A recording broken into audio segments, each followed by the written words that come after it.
Ayan, isang magandang araw po sa ating lahat. Ito po ang person na busy po sa pagluluwa ng kanyang lulutuin. Ayan. Ano po sa palagay niyong gulay ang aking hinihiwa? Ayan, nasa bahay ko po yan. At hindi ko na po kayo pahihirapan. So, ayan. Sigarilyas po yan, mga karil. Yan po ang ating iluluto ngayong araw. Nahugasan ko na po yan bago po lahitin. Nirep po kasi muna namin yan. Nilugasan ko po sa bagong sandwich. At ayan, sunod na po natin hiwain ang ating mga sangkap. Ayan, ang bawang. Siyempre, unahin natin hiwain ang ating bawang.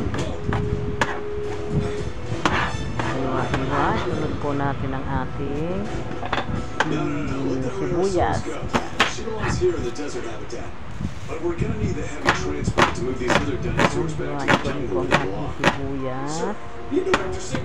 At sunod ko po ang ating luya. Ayan. Siyempre po pagtapos ng ating luya, ayan, nakaprepare na po ang ating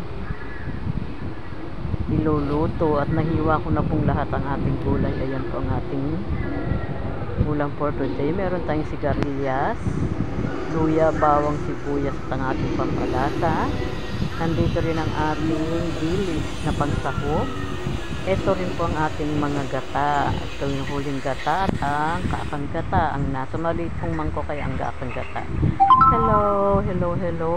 Bago po tayo magluto mga karils, please paki-follow, like, and share po ang ating video and subscribe na rin po. Salamat!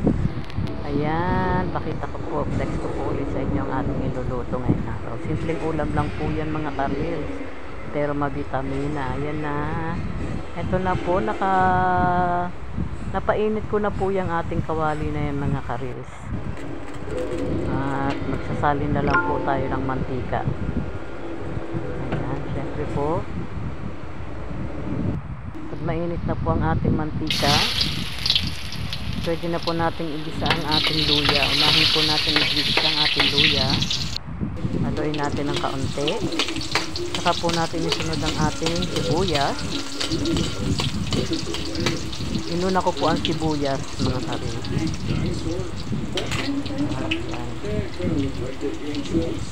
Pwede na natin isunod ang ating bawang. Ayan, haluin ko rin po siya ng kaunti. Hintayin po natin mag-brown ng kaunti ang ating bawang. Ayan, mekos-mekos yan. Ayan, brown na po. At sunod na po natin ang ating dilis. Gigisa ko po kasi ng kaunti ang ating dilis bago ko po ibuhos ang ating dilis. Nagisa ko na po ang ating dilis.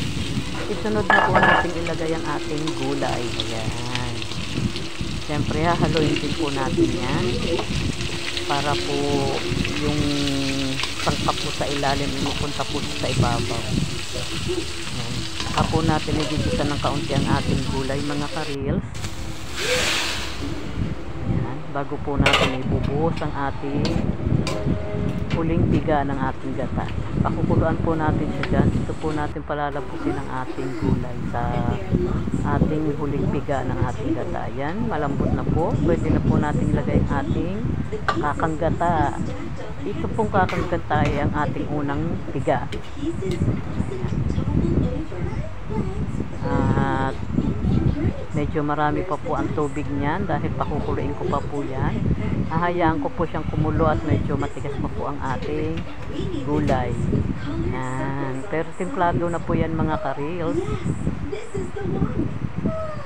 Natimplahan ko na po yung ating ulam. Thank you for watching.